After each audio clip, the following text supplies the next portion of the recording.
you love to play. Oh, you love to play. Don't your comments won't relay. Sign this on my page for you. Oh my God, he changed. Young life, I can't see back karma. I just need some brains so I could keep myself in order.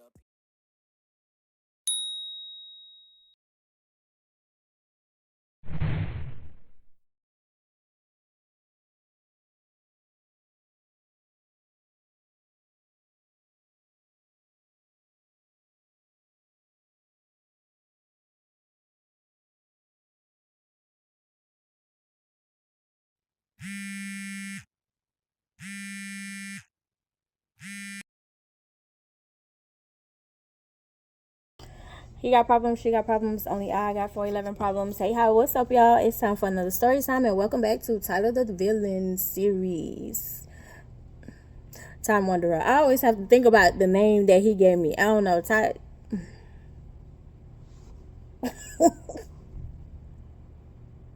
He's a little peculiar. Anyway, so yes, the title. He went and got the police.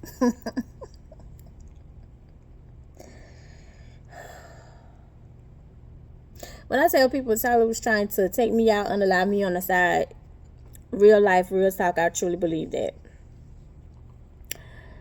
Don't mind my eyes. I live bald headed right now. I don't have no lashes, and my allergies are kicking my. Anyway, let's get into it. So Tyler is in 9th or 10th grade.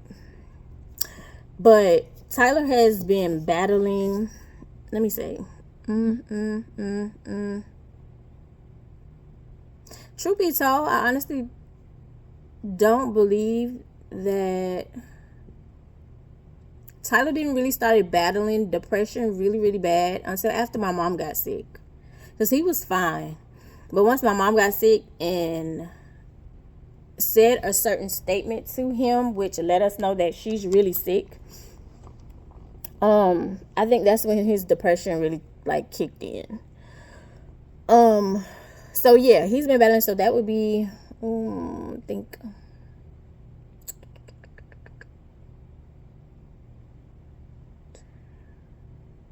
11. Yes, that would be around 11. So he was battling around 11 years of age up until now. He is working on it. Praise God.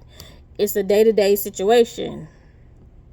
When you learn to unlearn, and this is not just anybody who deal with mental illness, depression, etc. This is anybody. Even with me and with my trauma, I'm learning to unlearn. Because sometimes we place ourselves in survival mode and we get stuck there. And there's times where you don't have to do certain things in survival mode. Like, you can actually react. You can actually take time and analyze the situation and create or make different decisions than what you would do in survival mode. So during this time, we're in the ninth grade. Because we were in our apartment. So that'd be, oh no. Yes, he was ninth grade, but he has to be around 13, 14. Yeah, around 13, 14, somewhere in that era. Anyway, again, me and Tyler are beefing. Me and Tyler are beefing all the time. Because the train of thought and thinking that Tyler had did not compute or make sense to me at all. It never did.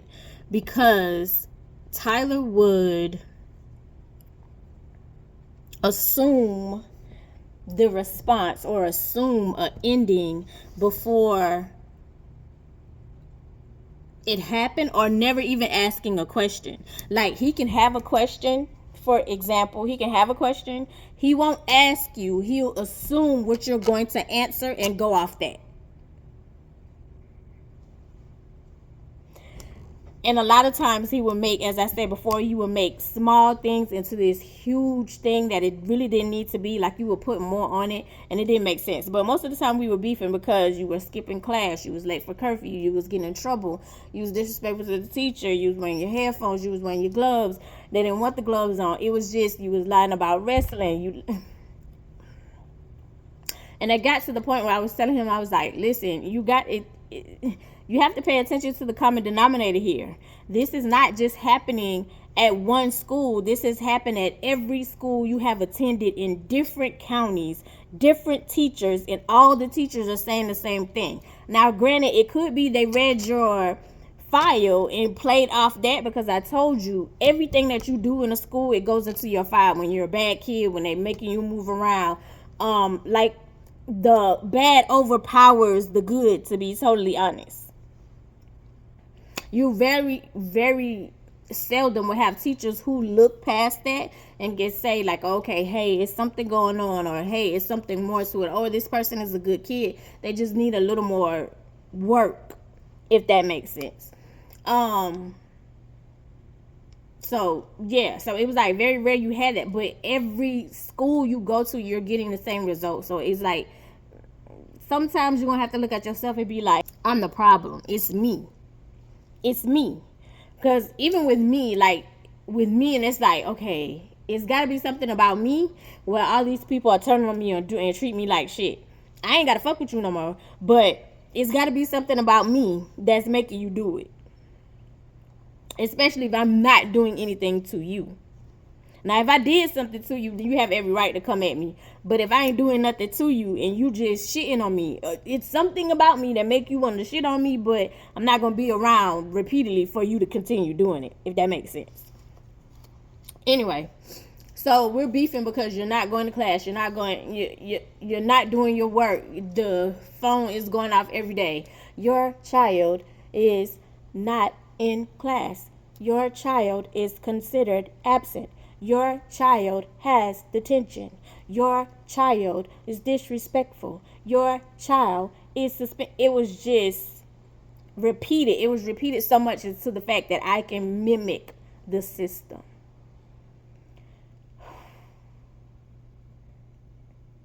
And he needed help. Hence, I'm going to insert part of the counselor, because when we had this statement, he said after he heard the voicemail, he was joking. He was like, oh, no, you never tried to get me help, which was a lie. Every school I tried to get him help. Every school I tried to get him counseling. Every school I tried to find some way for you to figure out how to maneuver healthily as far as a mental state as well as school. Because if this is off mentally, there's no way you can function physically with people, period.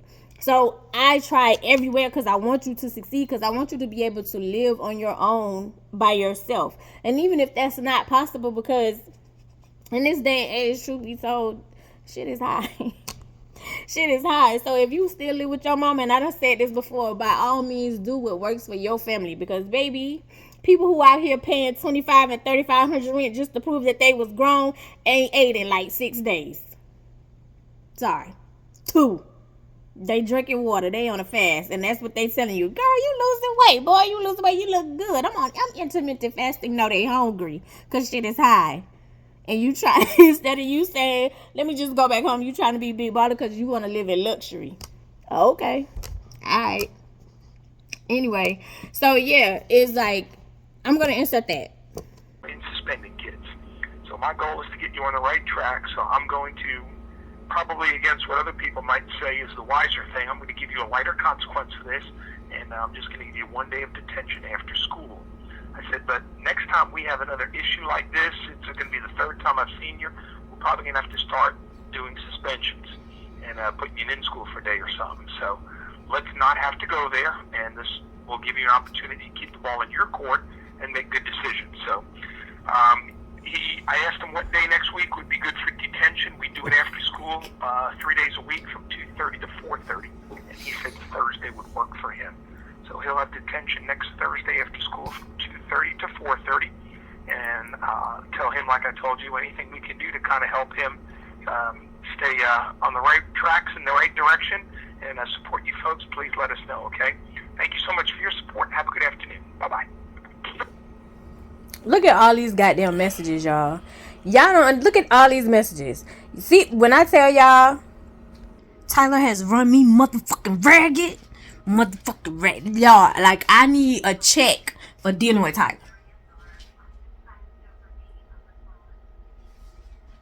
What that say? What that say?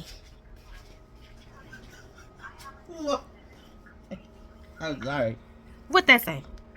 This is Marianne Miller. I just faxed over the referral information to you. So, good luck. And if you have any questions, I haven't finished completely putting all the results of the screening together. It was just some indicators on there that concerned me, and I wanted to talk with you about them right away. And, oh, mister, I ain't never had no screenings. I ain't never had nothing come. Nobody tried to help me. Ooh. Outside behavioral health provider. So I can get that information to you once I get it compiled. Okay? All right. Thanks a lot. Bye. Okay, now, so you hear her saying, I'm submitting quickly because he needs help very badly. They always monitor, they always observe Tyler.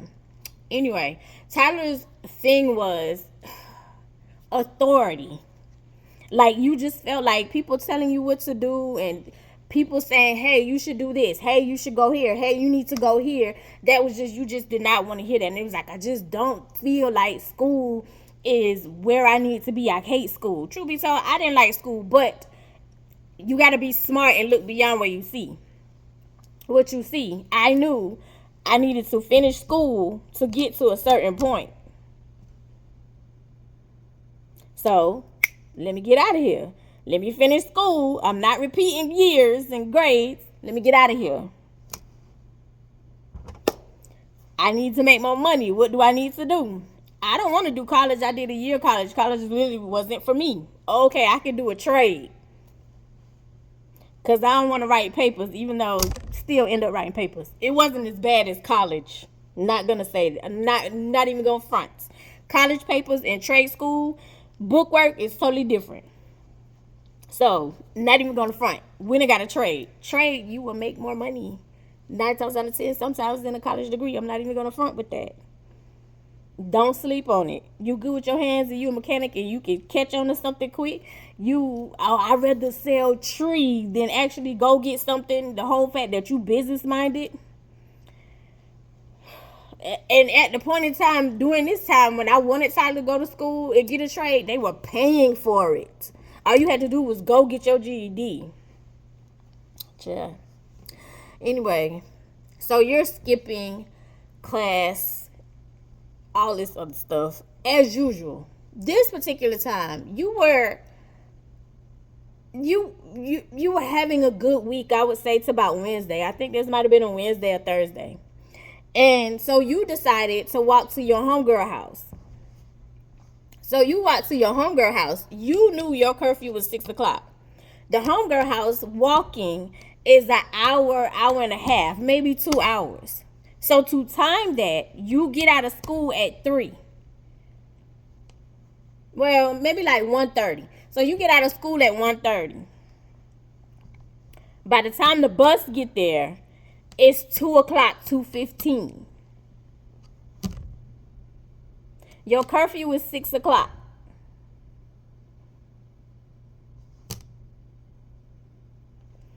So you are, when you got home from school, Ty, you got homework? No, ma'am. That was always the answer. Always the answer. No, ma'am, I don't have homework. You're in high school, so there's no agendas. There's none of that. No, ma'am, I don't have homework, so can I go outside?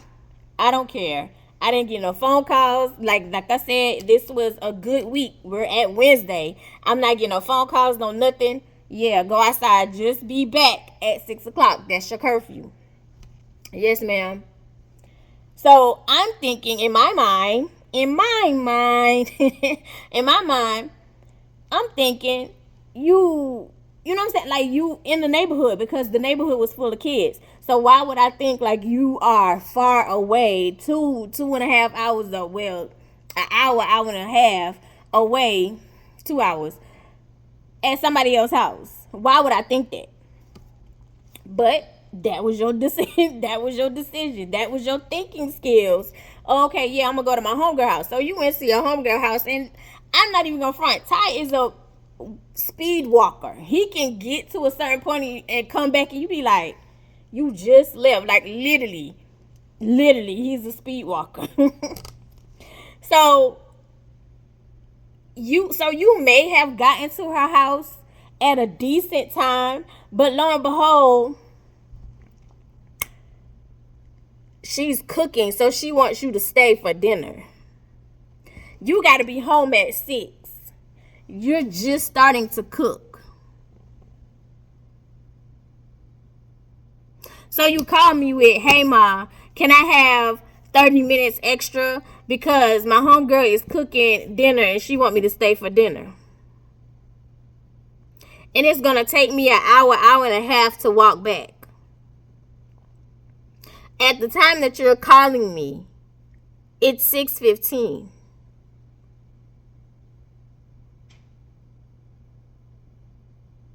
First of all, to my Caucasian followers, don't take this the wrong way. I mean, subscribers. To my Caucasian subscribers, don't take this the wrong way. But a talk with your son when he goes and hang out is totally different from a talk with my son. When you're walking around at night, it's totally different. And still, it's not even just our sons. It's our daughters, too. It's the women and men, too. It's never safe for us. There's a different standard. Him walking in the store, him walking anywhere with your hoodie on, there's a different standard.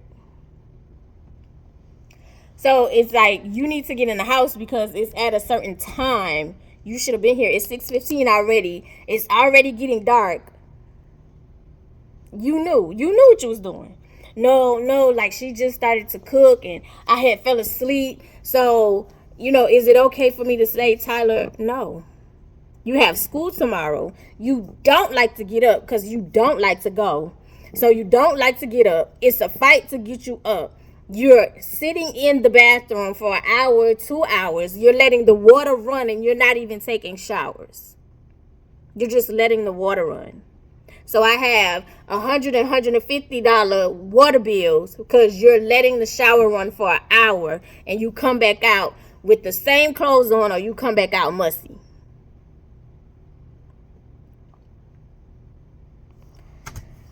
No.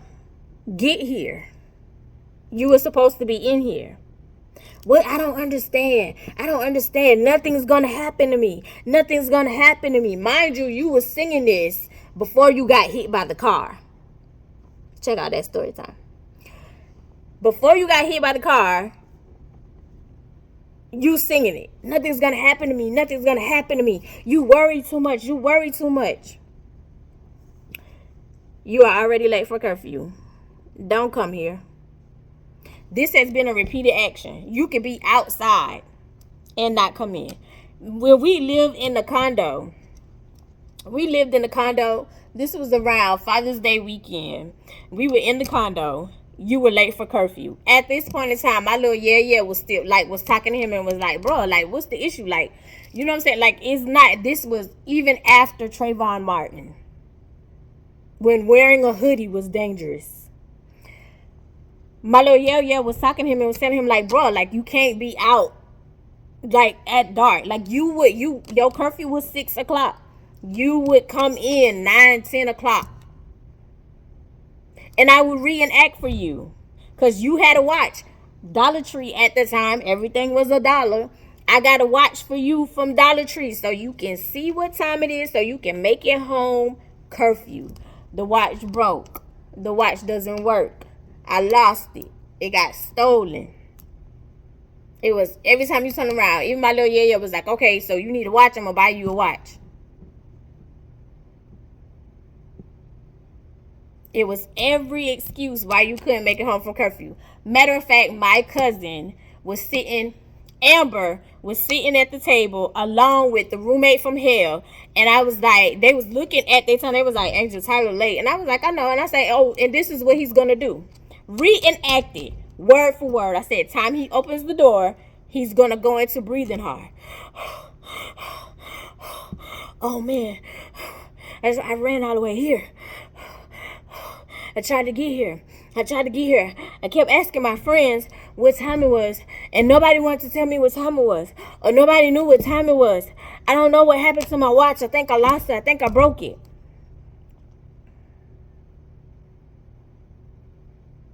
Ma, I promise it will never happen again. I'm so sorry. Word for word, verbatim, knew what you were going to say. I knew the script. I had heard it so many times, just like the system from school, that I can mimic it.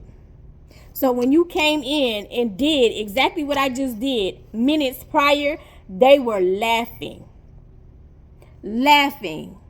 Because they couldn't believe that I could mimic exactly what you were going to do, because you had did it so much. So this particular time, I was like, stay where you at. Don't come here. So around 10:30, 11 o'clock, because you tried to use your key. I already told you don't come here. And what kind of friend is she? If you know, hey, my curfew is at 6 o'clock, why would you tell him at 6:15, oh, I want you to stay because I'm going to cook? Isn't that? Not even going to say that. What sense did that make as a friend? Bruh, like your true friends would tell you, you need to get home, even though that's not their responsibility. Your true friends are going to tell you, like, hey, I still want you to come hang out, or let's plan something, or let's ask your mom ahead of time. Okay, I want to cook for you, or I want you to eat with us whatever day. Hey, I want you to come over on Saturday. So that way you can come over. You got enough time to make it home before curfew. Or you got to ride. Or we already, my parents already talked to your parent. So it's an understanding of this is where you're going to be. There's no worry. There's none of that. No. Your friend wanted you to stay and eat her fried chicken. Stay there. So you knocking on the door. Ringing the doorbell. Because I always made sure I got a doorbell too. Baby, I'm not moving. Not moving. So at this point in time, I think you still had your phone. I don't know if I took it or not. I'm not even going to front. But anyway, like you kept knocking. So I went to the door to go see, like, who was it? Open the door and it's you. Like, I open it to where you can see me. The chain is still on the door. I told you to stay where you were. I can't stay over there. Mom, I'm sorry. Like, I called you. You called me at 6:15. Now, that was another thing that I couldn't stand about Tyler. The manipulative gaslighting BS. Because it's like, oh, okay. If I'm telling you to call me ahead of time, that would be call me 2 to 3 hours ahead of time to say, hey, I'm going to be late. Or, hey, Ma, can I get permission to stay over curfew? And her parents are going to bring me home because they want me to stay for dinner. There's a difference. Not wait till 15 minutes after, 30 minutes after.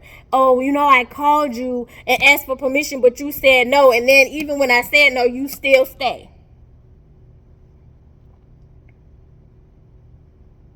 So here you are at 11 o'clock at my door. After you have repeatedly missed curfew. I told you to stay out. Wherever you was, stay there. You cannot come in here. Goodbye. You want to be grown, I'm going to let you be grown. When my mom used to say stuff like that, and I used to be like, this lady is tripping.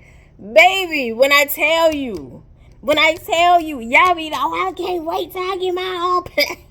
I can't wait till I'm grown. I can do what I want to do. And the whole time, you cannot do what you want to do. There's rules everywhere. Everywhere you go, there are rules in your own place.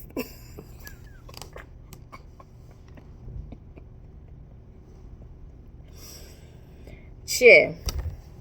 So anyway, I closed the door and went to sleep. Went back and laid in the bed. So like a good 20 minutes later, there's a hard. And I said, oh, that ain't him. That's a police knock. And then I started, once that police knock kick in, I was like, oh, damn. Something happened to him. So I was like, nah, I'm tripping. Maybe I was dreaming. I said, oh, nah, that's a police knock. Let me go to the door. So I go to the door and I open. No. I go to the door and I say, who is it? So to confirm, police, open the door, ma'am. Oh, that's the police.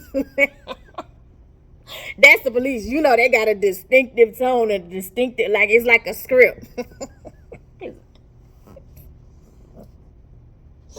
It's like a script. It's like that tone.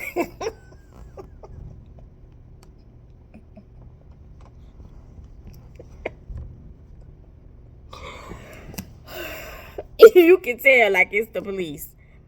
That's crazy. You can tell. So anyway, so I open the door. So there is 2 police officers. You can see the lights outside. Like, so they had the lights on.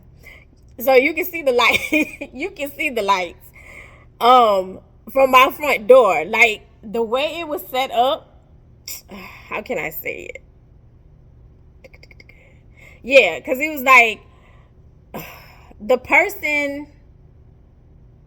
Yeah, because we were in apartments and not townhouses. So it was like when you walk in like an area, like when you walk straight in, when you went to the right, that was an apartment. You went to the left, that was ours. And then upstairs, it was two apartments. But anyway, and then across from us, like straight across from us, that was the townhouse. That was a townhouse. So it was apartments and townhouses in the complex. So you can still see the lights, like from the parking lot, like the blue lights is flashing. So it's 2 police officers and Tyler. And Tyler's standing there with his book bag. He's standing there with his book bag. And so the police officer, he was like, ma'am, what's going on? And I was like, what do you mean? And he was like, ma'am, he can't be outside. And I said, well, maybe he should come home on curfew. I don't know why people feel like, I don't necessarily think it's people, but it's like, I don't know why cops think like, just because you hear like we gonna stand down. No, I'm standing on business. I'm standing on business. Maybe he should get here before curfew. And this is a repeated offense. And so he stood there for a minute and then he kind of smiled, which would let me know. And I said, you have kids? He said, yes, ma'am. Cause you know what I'm talking about. Cause Delulu. I don't know why we as in the children age are delulu. Like you think you invisible. You think nothing gonna happen to you. You think you just Iron Man, Superman, Quicksilver. You think Deadpool. You think y'all all these people wrapped into one. Oh, I can just go and jump off the cliff and slit my wrist and I'll be back at 2 o'clock. No, stupid. Like there's consequences to every action. Even for adults. So he was like, ma'am, he can't be out. He was like, with him being underage, being a minor, you're going to be liable. And he was like, and I don't want that to happen. I don't want to get you in trouble, but you're going to be liable. So he has to come in. So he said, ma'am. And I said, he don't have to come in. Here's the thing again. My mom's a cop and I love to read. I said, he don't have to come in. I can renounce his rights and he can go on about his business. He ain't got to come in here. So the officer was like, you ain't got to come in here. You ain't got to stay with me. Clearly, you don't want to be here. You don't want to follow the rules. You don't want to listen to me. You don't want to be here. You keep saying you're depressed. You keep saying that you're unhappy. You keep saying that you want to unalive yourself. I could use that against you. Matter of fact, he's not healthy. So I'm not even going to say what the numbers are because I don't want nobody to use that willy-nilly against somebody because y'all are evil and y'all just do stuff just to do stuff. But truth be told, he was dealing with mental illness and depression. I could say 2 words to these officers and they could take you.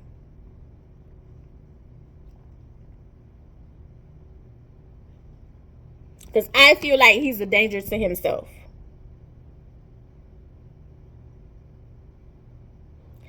The officer was like, he was like, ma'am, like, I don't want anything to happen to him. I'm sure you don't want anything to happen to your son. He's like, well, please, just let him in. So I looked at him, and Tyler is smiling because, again, Tyler thinks like this is a game and I can beat you at it. Whole time, all I got to do is say 2 words and have you committed. 48-hour hold, boo. Go get you some help. Now, I've never did that because I also know that sometimes that's just not even a good place for people. And a lot of times when people are calling out, unfortunately, in this day and age, a lot of kids call this, y'all use that word depression real heavy and not realize once we put you in this place because I feel like, or I'm in fear that you're going to hurt yourself, and you're in the system that can hurt you more than it helps you, to be totally honest. Because they're underpaid, they're understaffed, and 9 times out of 10, you're not going to get the help that you actually need. Anyway, so you're standing there smiling, you thinking you won. So the cop was like, ma'am, are you going to let him in? And I'm standing there looking at you for a good little minute. Like, we all standing off. It's 3 of them, and it's me. And I'm all staring.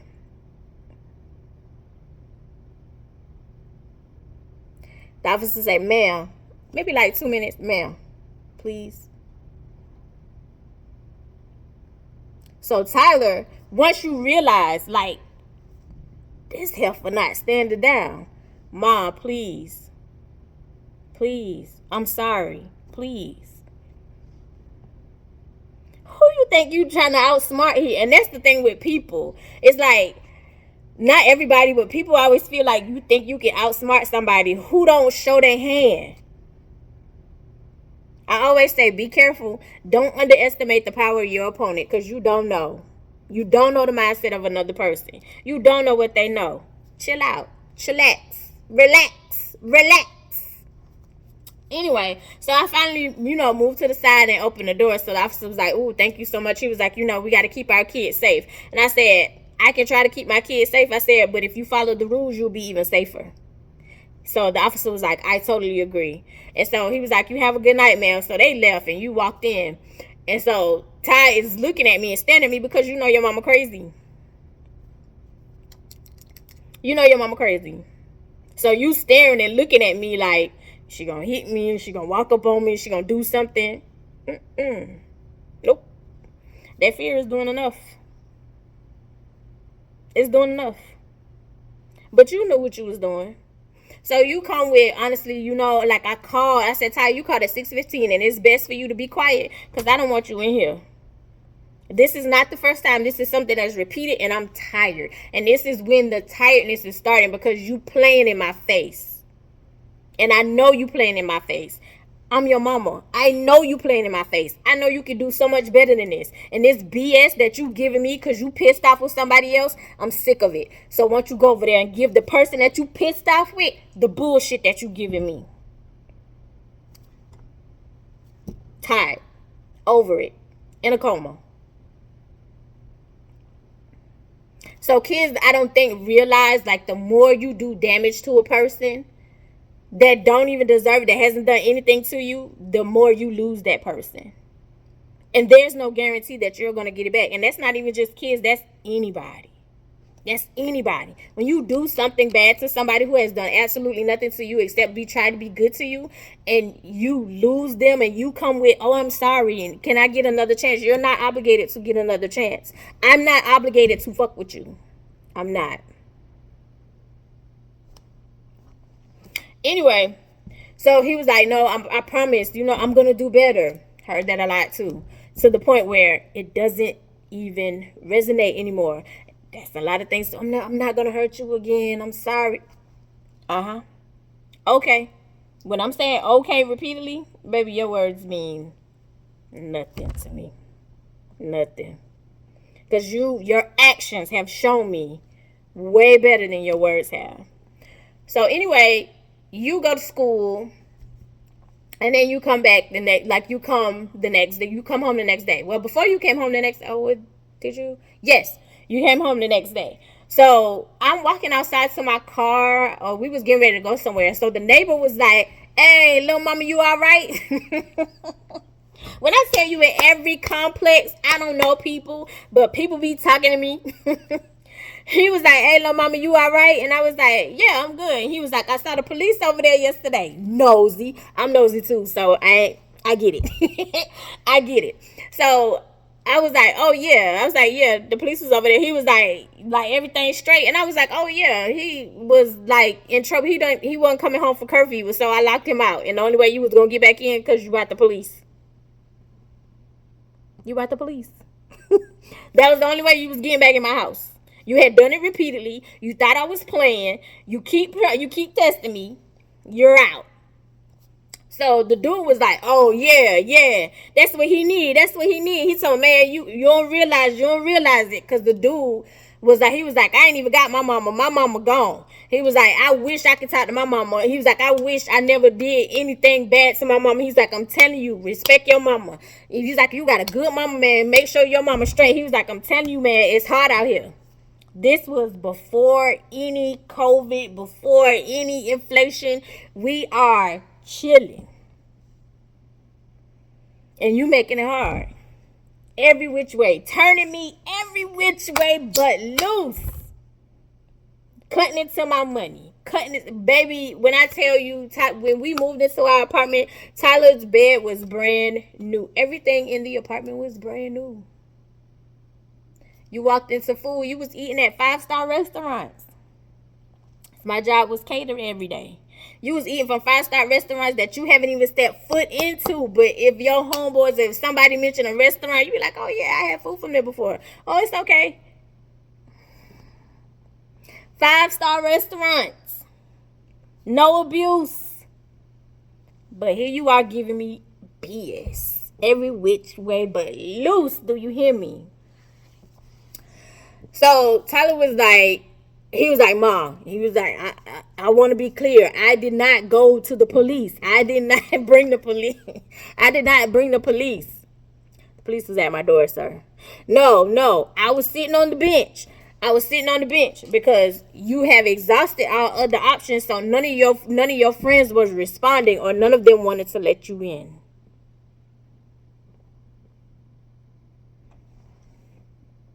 He was like, "No, I was sitting on the bench. The police car pulled up and they was like, 'What you doing here? What are you doing out here? You can't be out here. Why are you out here?' And they asked me questions and I told them. And I was like, 'My mom won't let me in because I was late for curfew.' And so that's when they was like, 'Okay, but like you can't be out here.' He was like, 'So come on, we gonna help you get you in the house. If you just gotta promise us you're gonna do good in school.'"